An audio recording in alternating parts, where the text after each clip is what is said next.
खुलुमबाय बे समाव बड'लेण्ड इंखं टेलिभिजननि स्टुडिअ'आव आं मिथिखा नार्जारि दिनै फुंबिलिनि गाहाय रादाबफोराव दङ।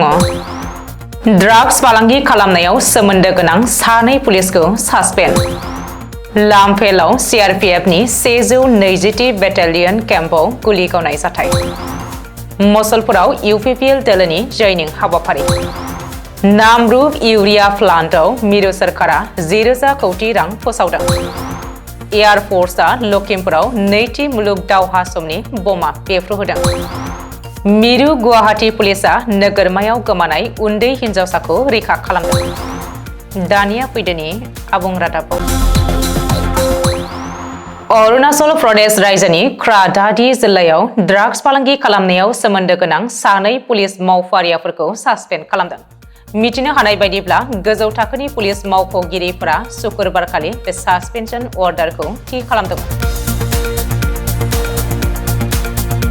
मख'नो गोनांदि बुधबार मोनानि समाव पालीनि मोनसे बेदर फानग्रा दखानाव सिग्रोमनायनि जाहोनाव पुलिसखौ जायगानि थागिबि सानै ड्राग्स फालांगि खालामग्रा सुबुंफोरजों लोगोसेनो 2.24 ग्राम हेर'इनजों लोगोसेनो खानो हादोंमोन होननानै सुलुङाव फोरमायदों।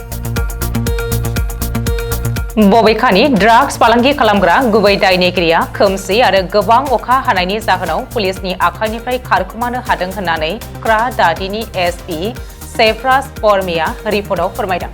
बबेखानि बे जाथायनि बागै गोख्रों नायबिजिरनो थांखि लाबाय।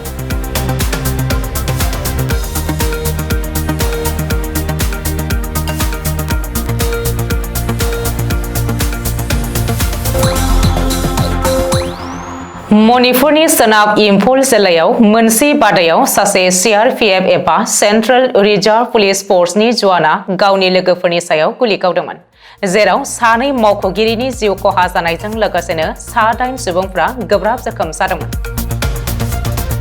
मख'नो गोनांदि बे जाथाया लामफेलाव CRPFनि 120 बेटालियन केम्पआव मोनाबिलिनि 8 रिंगासोआव जादोंमोन होननानै सुलुङाव फोरमायदों। मिथिनो हानाय बायदिब्ला दायनिगिरि हावलदार सन्जय कुमारा गावनि सिबिथाय होग्रा हाथियारखौ सासे कनस्टेबल आरो सासे साब इन्सपेक्टरखौ बुथारनो थाखाय बाहायदोंमोन आरो जोबनायाव गावखौनो गुलि गावनानै जिउ फोजोबनानै लादोंमोन। बे समाव गुलि गावनायाव 8 जोखोम जानायखौ थाबैनो फाहामथायनि थाखाय इम्फलनि ओनसोलारि सावस्रि बिगियान फसंथानाव लांनाय जायो। बबेखानि बे जाथायनि बागै नायबिजिरनो जागायबाय।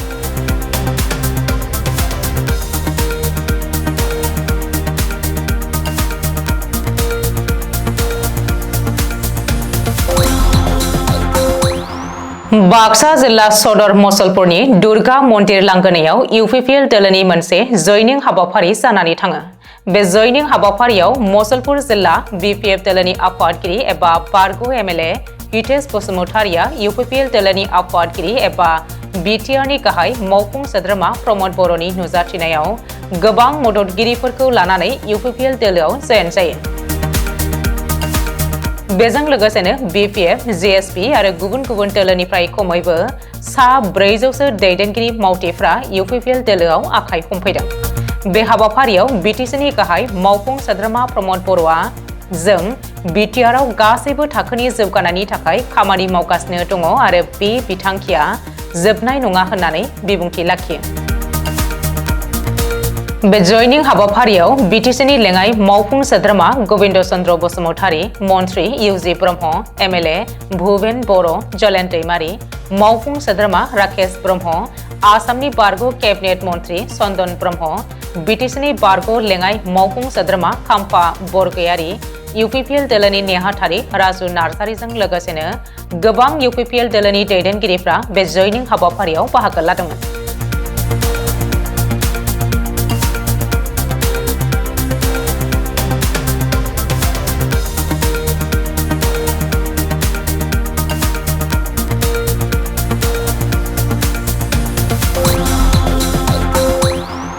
मिरुनि राङारि मन्त्रि निर्मला सीतारमणा 2025-2026 राङारि मायथाइनि राङारि बाजेटखौ फोसावनायनि उनाव मिरुनि फार्टिलाइजार बिफाना फोरमायदों दि फैगौ 3.5 बोसोरनि गेजेरावनो खरसा आसामनि नामरुपआव 10,000 कौटि रां खरसा खालामनानै दाथायारि लुफुंनो लाबाय। मिरुनि फार्टिलाइजार सेक्रेटारि रजत कुमार मिश्राया खौरांगिरिनि सिगाङाव बे बाथ्राखौ बुंथिदों। मख'नो गोनांदि बे प्रजेक्टआ जाफुङोब्ला गासै 1950 साख्रि ओंखारगोन होननानै मिथिहोबावदों सेक्रेटारि मिश्रा। लोगोसेनो गासै 335 लाख टन इउरिया बोसोरफ्रोमबो दिहुननो हागोन आरो बेनि हादरनि 70 एबा 80% इउरिया दिहुननो हानाय जागोन होननानै फोरमायबावो।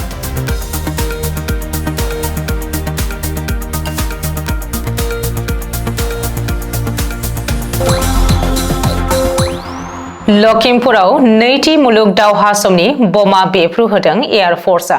नैथि मुलुग दावहा समनि 182 किल'ग्राम लिरथायनि बमाखौ आसामनि लखिमपुर जिल्लायाव रैखाथियै डिफ्यूज एबा फेलें खालामनाय जादों होननानै शिलंआव फोरमायदों। बेनि बागै लखिमपुर जिल्लानि जिल्ला कमिशनार प्रणबजीत काकतिया फोरमायथिनाय बायदिब्ला अख्रां सान्थ्रिया 21 सेप्तेम्बर 2024 मायथाइयाव सेली दैमानि रुगुङाव नैथि मुलुग दावहा समनि बमाखौ नागिरनानै दिहुनदोंमोन आरो बे बमाखौ दुलुं रिजार्भ फरेस्टनि सिङाव अख्रां सान्थ्रिनि रोंग'साफोरा फेलें एबा डिफ्यूज खालामदोंमोन होननानै काकतिया फोरमायथिदों।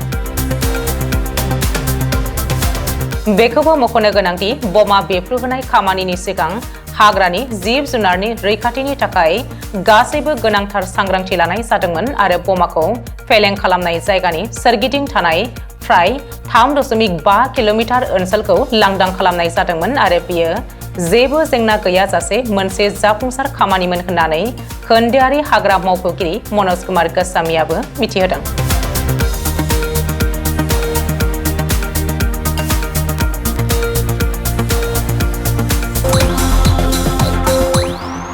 मिरु गुवाहाटी पुलिसा नोगोरमायाव गोमानाय उन्दै हिन्जावसाखौ रैखा खालामदों। मख'नो गोनांदि मोनसे रैखाथि हाबाफारियाव पल्टन बाजार पिएसनिफ्राय सेन्ट्रेल गुवाहाटी पुलिस डिस्ट्रिक्टनि मोनसे हानजाया सासे गोमानाय उन्दै हिन्जावसाखौ रैखा खालामनानै 7 घन्टानि गेजेरावनो गावनि नखरजों लोगो मोनहोफिननो हादों। मिथिनो हानाय बायदिब्ला हिन्जावसाया गावनि न'निफ्राय गोमादोंमोन आरो सानजौफुनि 1 रिंगायाव गोमानायनि बागै खौरां मोन्दोंमोन। बेनि उनाव गोमानाय उन्दै हिन्जावसाखौ बेलासिनि 4 रिंगायाव दिगुलुपुखुरिनिफ्राय रैखा खालामनो हादोंमोन होननानै शिलंआव फोरमायदों।